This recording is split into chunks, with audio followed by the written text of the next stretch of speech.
Follow Paddy Power on Snapchat. The username is @ThePaddyPower, and we promise there won't be any boring snaps about gigs, the weather, or the gym. Hello and welcome to the Racing Post World Snooker Championships Postcast. I'm Dave Clark, your host, joined by Adrian Humphreys and Henry Hardwick here from the Racing Post Sports Desk team. We've also got on the line from our friends at Paddy Power, Declan Mallon. Right, 17 days in Sheffield, grueling stuff, 16 seeds versus 16 qualifiers. Adrian Humphreys, you put together a beautiful pull-out in today's Racing Post. Thank you, Dave. Give us a little bit of colour, set the scene, Ado. We're all looking forward to it, trying to find out who's the best in the world. The rankings say Selby's the best. Ronnie's had a fantastic season with 5 big titles. He's been a bit friendless, Ronnie, in the last day or so. Hard to see why, because he probably got the easier half of the draw. We shall see. Selby's came back to form in China, as we know, with a vengeance. Absolutely fantastic there. So all to look forward to. Henry, now the big question before we get stuck into the action: Eurosport or BBC? Traditional BBC for me, Dave. Ado? Both. Behind that red button. Eurosport for me. Actually, Eurosport's coverage of snooker in terms of the studio stuff they do has been really good lately. But I'll say the commentators, I prefer the BBC. Right, let's get down to business then. Well, first things first, Declan, give us a show. Yep, no problem. Unsurprisingly, it's Ronnie that heads the market at 9-4, and then comes the winner from the past 2 years, Mark Selby at 9-2. Next is Judd Trump at 7-1, Higgins 9-1, Ding 12-1, Neil Robertson 14-1, and it's 18-1 bar. And in terms of liabilities, who's the biggest loser in the book at the moment for Paddy Power? Yep, the ever popular Judd Trump is our biggest loser, and we're beginning to get a bit of a liability as usual on Ronnie, which will probably only get bigger and bigger as the tournament goes on, I would think. Is that? Do you see that as his true price, Declan, or do you sort of maybe take him a tick or two down just because you know people are going to back Ronnie because he's Ronnie O'Sullivan? No, we actually think that the 9-4 is pretty much spot on. His price hasn't really come out despite getting Maguire in the first round, but he hasn't been great at the Crucible in the last couple of years, so we're happy enough to take him on at the 9-4. Let's talk the Rocket. Ado, 42 years old, absolutely flying this season. Five ranking titles. If he wins, he'll be the first player to ever amass over £1 million in prize money. Where do you think we are with the Rocket? Is he as good as ever? It would seem so, yeah, from this season. It's either that or the others have gone back, and that's unlikely. So, yeah, it's been absolutely fantastic. His temperament seems to get better and better. Yes, as we've already touched on, there is a question of he doesn't always produce at Crucible, and in recent years it hasn't been as good as it could be. But you know, he's done it this season. There is really, if he's in anywhere near the right mindset, there's nothing for him to fear. Certainly until we get towards the end of the tournament. What about yourself, Henry? Where do you see him? I mean, there'll be people out there. Ado mentioned it, that you know his recent record at the Crucible is not great, and you could argue that his best form has been in tournaments over a slightly shorter format. Yeah, there is that, and there's obviously the 17 days that you mentioned, Dave, that he's got to keep doing it. But you know, he's a pretty healthy guy. You know, you see from his Instagram or Facebook, wherever, he's always out running and stuff, and he eats well. You know, 9-4 looks a fair enough price to me, really. I mean, you're backing the best player there's ever been, who's probably been the best player this season as well. The only slight concern for me would be the draw. I mean, you know, as qualifiers go, you wouldn't have picked Maguire to play first round. And not only would it be a tough game for O'Sullivan that he could lose, you know, it will be, I think it'll be a gruelling game for him as well. You know, O'Sullivan knows what Maguire's capable of, and if he does click in, it could be a tough battle for O'Sullivan. And then he could have Williams later on, which may be the same. So whether that takes out for him, if he then has to meet Selby in the final, is a question mark. But I mean, in terms of form and the ability, you know, he deserves to be favourite. 9-4 looks about a fair price. It's just the draw that's a little bit of a concern for me. Okay, right, let's move down the betting then. One or two will be arguably surprised that Mark Selby's not a little bit shorter and consistent favouritism, with Ronnie O'Sullivan having sort of won 3 of the last 4 years in Sheffield. What are your views on Selby then, Declan?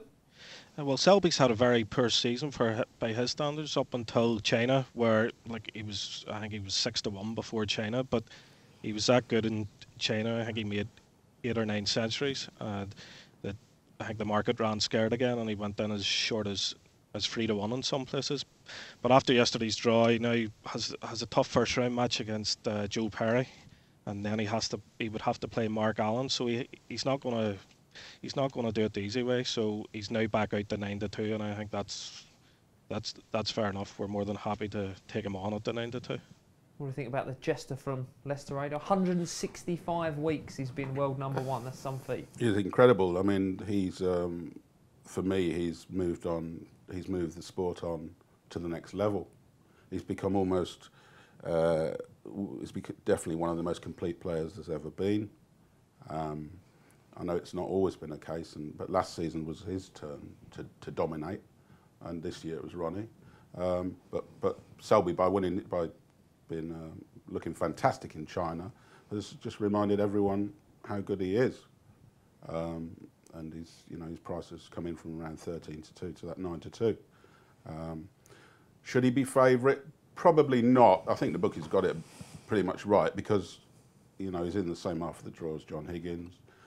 So Ronnie probably is the favourite due to his apparently easier looking draw.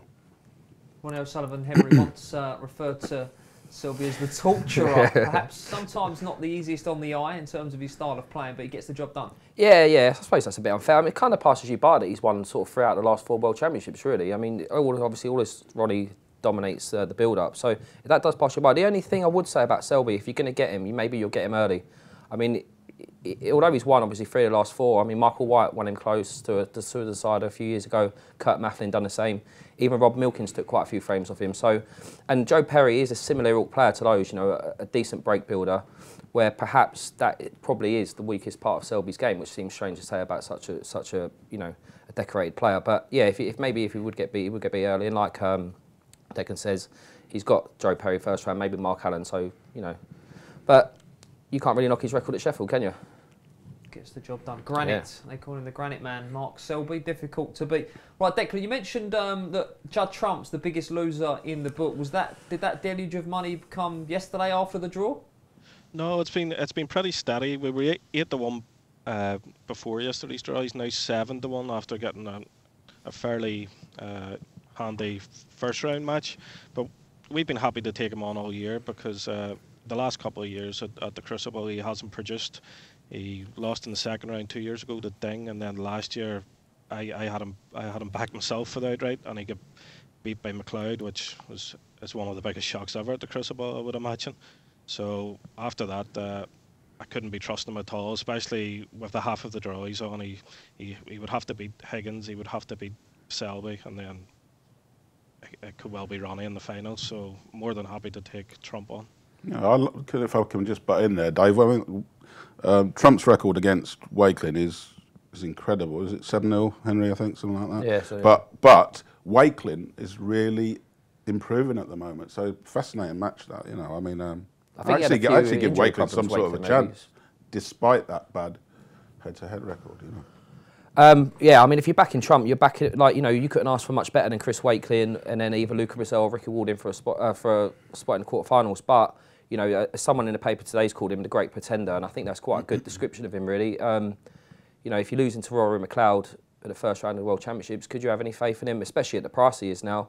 For me, no. I mean, if he does end up playing Higgins, I just think Higgins will beat him. He is massively under the radar. We've been going for sort of 10 minutes, and we've only just mentioned Judd Trump. He's not the next big thing that he once was. Well, he gave himself the big build-up last year, didn't he? He said he was going there to win it. He said he was going to win it, and then he fell apart against Rory McLeod. So I totally agree with Henry. I mean, I'd want to be on Higgins for that section, out the two of them. And Higgins has played that well this season that he's a big runner himself. Not only has he played well, he's a proven performer there as well. There's one problem there for Higgins. That's getting past Selby.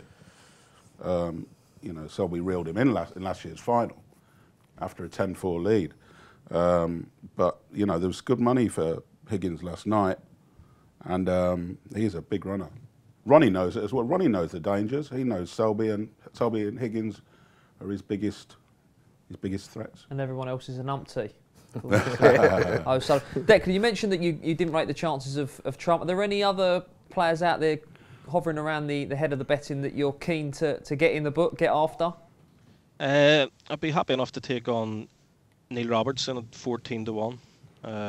He's going to have to do it. He's got a reasonably hard draw.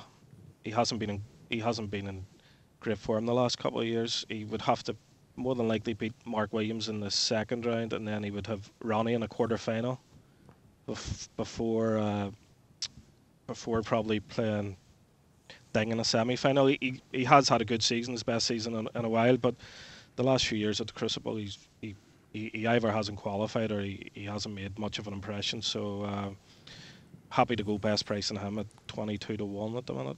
I think he's Declan, one of the few players in the bottom half of the draw who could give Ronnie trouble. I've just been looking at who could. Obviously, Ding's there. But Ding's no certainty to get past Hawkins should they meet. So I'm wondering there. Obviously, the betting suggests the other player would be Robertson, but he's not been doing it for long enough this season, has he? He's been doing it in patches, but you'd think he'd have to step up a bit. In the past, he used to play Ronnie well, but it's quite a long time ago. Yeah, that's why I wouldn't like to be. I wouldn't be dead set against Ronnie, because the way I see it is, he should get to the final, because I think the players that really believe they can beat him are in the top half of the draw. Higgins and Selby, and even Trump. I think he has the belief that he can beat Ronnie, but whether he can actually do it at the Worlds or not, a different story. Yeah. Yeah, it's a massive, massive factor. Trump obviously, I think, was beating him in a ranking event final as well. Just quickly then, Declan, before we have a close look at the draw and the quarter betting. After the draw was made, the first round draw yesterday, there was almost every firm, I think, shortened up, both Ryan Day and Liu Haitian from China. Did you see good money for them? Obviously, because they've drawn Marco Fu and Ryan Day's drawn Ant McGill. We did see a bit of money for Ryan Day. We trimmed him in from 8-11 to 4-6.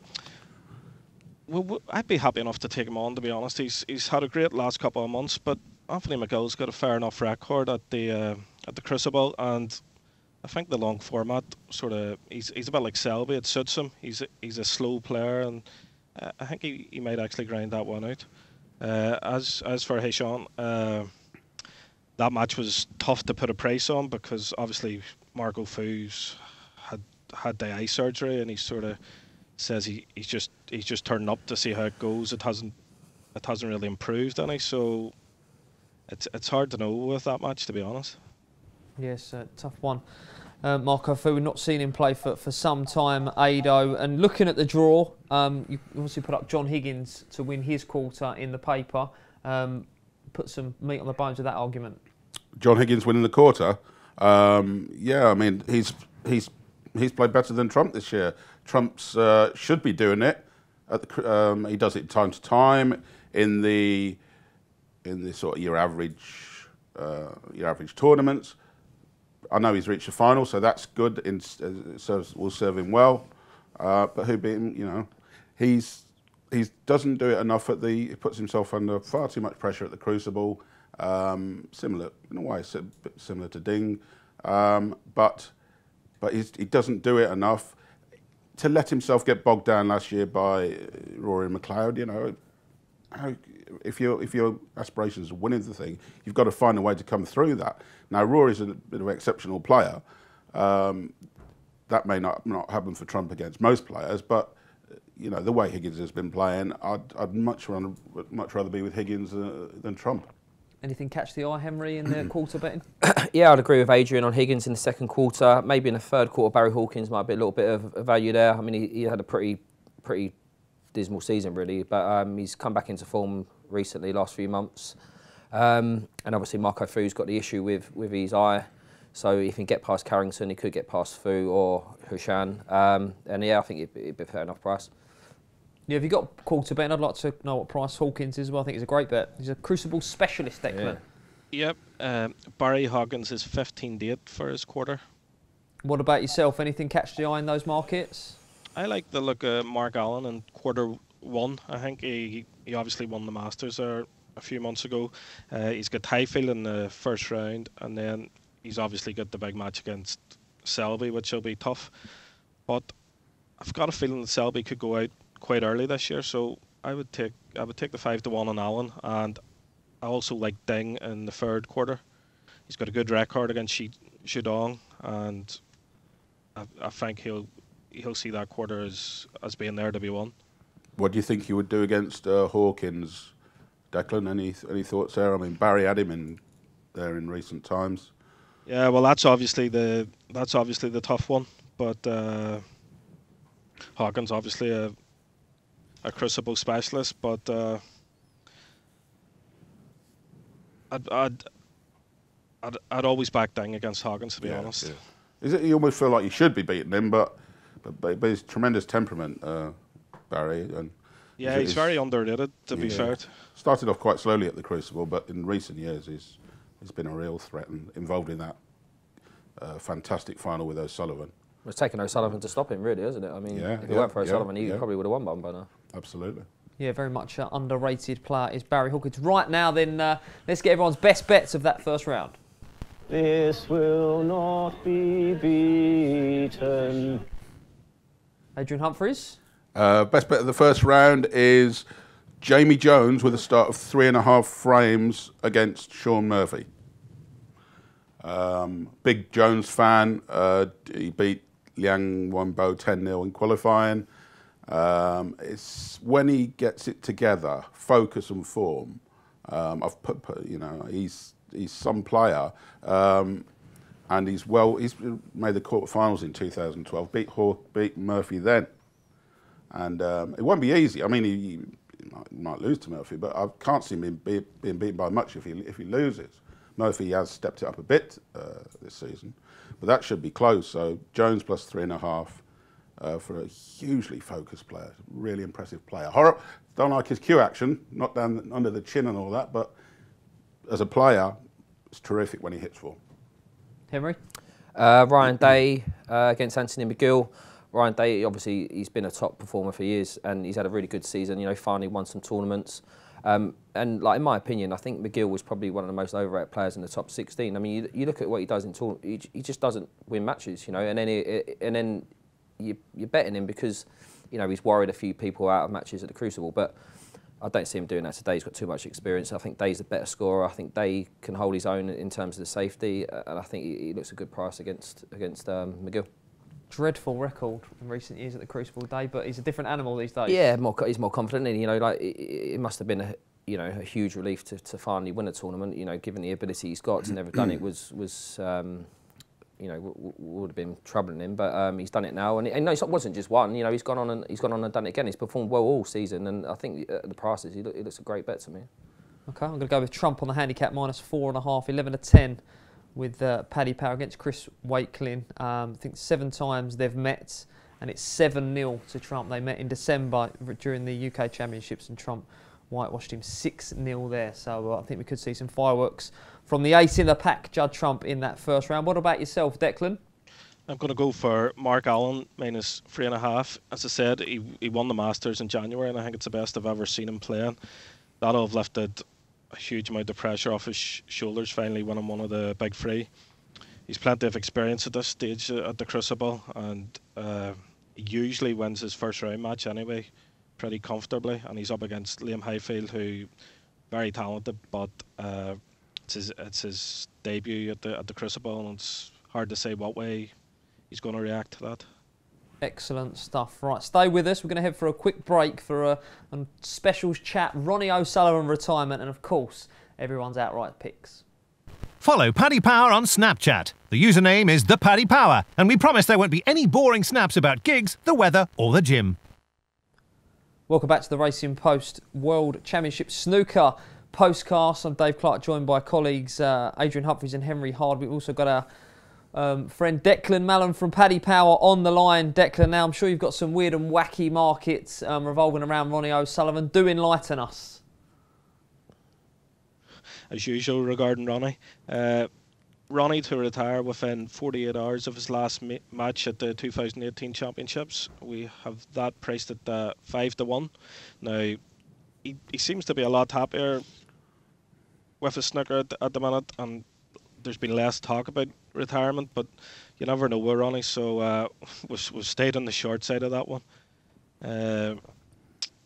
We have Ronnie to make a 146 in the championships, priced at 14-1. Of course, he done that last year in the quarterfinal v Ding, but I would, when he was on for the 147, I would doubt he would take that approach this year, because they have upped the prize money for a 147. I think it's now 40 grand, up from 5 grand, and then obviously the high break prize as well is another 10 grand. We have Ronnie to make a 147 6-1. He'll obviously be a bit more motivated this year with the extra prize money. And finally, we have Ronnie to play in his socks 16-1. Obviously, he played in his socks in 2015 in his match against Craig Steadman when he was complaining that his shoes were hurting him. So,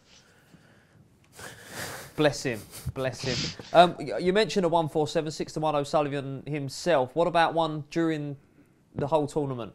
During the whole tournament, we have it priced at 11-10. There hasn't actually been one since Stephen Henry made one in 2012, I'm pretty sure. Yeah, when he retired, yeah. But there has been a few lately made. There was 2 made in the recent China Open, and then Wembo, who surprisingly lost in the qualifiers, he made one in the 10th frame of his match, and then he missed the black to make 2 in the same match. So there is sort of, I've got a wee fancy that there might be one made this year. Is that a popular market, a go-to market for punters? We always see, regardless of what price you put up, like a hole-in-one in a golf major, people are always backing the 147 to be made. Yeah, it does tend to be, and I suppose with this sort of extra publicity recently with the ones being made, and then with the extra prize money, I think that sort of is attracting the punters more than usual as well. 17 days of snooker, lads. Long sessions, long matches. 11-10 seems a fair price. Yeah, not so. Yeah, I think it could be. I mean, I've taken the idea of getting a couple more points on your side, and going over high break above 145 or what. I'm not sure if those are available, but yeah, there's every reason to think it could and should happen. Nearly had, as Declan said, nearly had 2 in 1 match last week, so definitely. 11-10, Henry. No strong opinion, really, Dave. I wouldn't fancy either side, to be honest. But talking about some specials, maybe Trump to make the highest break. I know we've been saying, we don't fancy him to win it, but if you look at each draw, he's got 2 nice matches that he could settle into, and he could be one that could go for, especially with the increase in prize money, he could be one for going for the highest break. Well, there's been a lot of chat about O'Sullivan hunting down at 1,000 centuries, but Trump is on track to smash through that because he's still got time on his side. Yeah, and I think with the terms of the 147, if there's a position where you could go for it, or or maybe you switch for the pink or the blue, I don't see O'Sullivan having that comfortable first round match when he's going to be able to play like that. Whereas Trump is more likely to be 3-4, maybe 5-0 up. So maybe he might be the one to go with early. Now, as the tournament goes on, it gets more tense. You're playing better players. Not saying you can't make a big break, but you're probably more likely to make it against a limited player when you're feeling confident and your miles cleared than a tough quarter-final or semi-final, etc. Give us a show for that, Declan, the player to make the highest break. Favourite is Ronnie at 7-2. Then we have Mark Selby 6-1, Judd Trump 6-1, Neil Robertson 9-1, Higgins 9-1, Ding 10-1, and 14-1 bar. Anything catch the eye there, Ado? I'll probably go with Ding Junhui, 10-1. Did you say, Declan? He could and should have at least 3 matches, and he's, there's no. Ding almost makes breaks almost easier than Ronnie sometimes. He looked like he was coming into some good form, so we could expect to see a decent Ding. He's topped the total sort of centuries made in the last 2 World Championships, and so I'll be inclined to go for Ding for 147. He's a master at making maximums, and good things expected. Indeed, I'll give a shout to Trump as well. There's 2 votes for Trump and 1 for Ding in the studio here. Right now then, lads, it's time to give us your outright picks, and I'll start with you, Ado, because we saw in today's Racing Post the the jester from Leicester is the man for you? The jester from Leicester is the man for me. He, in that 3-player game between, trying to work out who's better out of Selby, John Higgins and Ronnie, either a Selby or Higgins certainly on most days, I think they've got the beating of Ronnie, so I'd be backing Ronnie to make the final. Higgins' problem is getting past Selby, so hence the Selby tip. Purely in terms of value, the 3-figure price about Jamie Jones winning this thing is by far the best value there, and he could gather a real head of steam. Declan already mentions that he feels that Selby might be vulnerable, which is a fair point. Because he only almost did it in China. We'd like to have seen a little bit more from Selby than just winning China, in the run-up. But if Jamie Jones gets going, I know he's up to 300. I'm not sure what price they are, but big 3-figure price, value-wise, he's the bet, Jamie Jones. What price is Jamie Jones, Declan, with Paddy Power? Jamie Jones is 300 to 1. 300 to 1. A lot of love for Jamie Jones from the big big man, Henry. You'll be partying if he goes in, won't you? I'll never see you again. What about yourself, Henry? What do we like? John Higgins each way.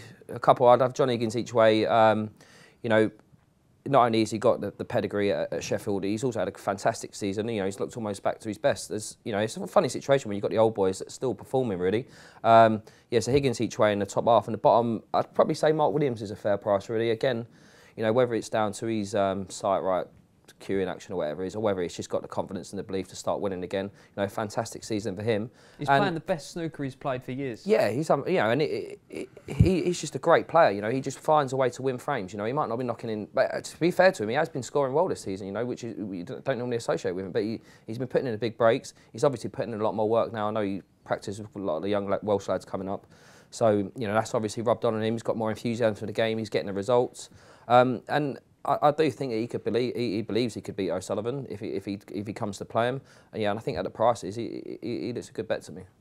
Good stuff. I'm firmly in the Selby camp as well with Adrian here. He's bidding to become the first man since the dominance of Stephen Hendry to win it 3 years in a row. But I think he's ticking over nicely, having won in China. One at a big price, Declan, that I'd like a price of you is Jack Lazowski.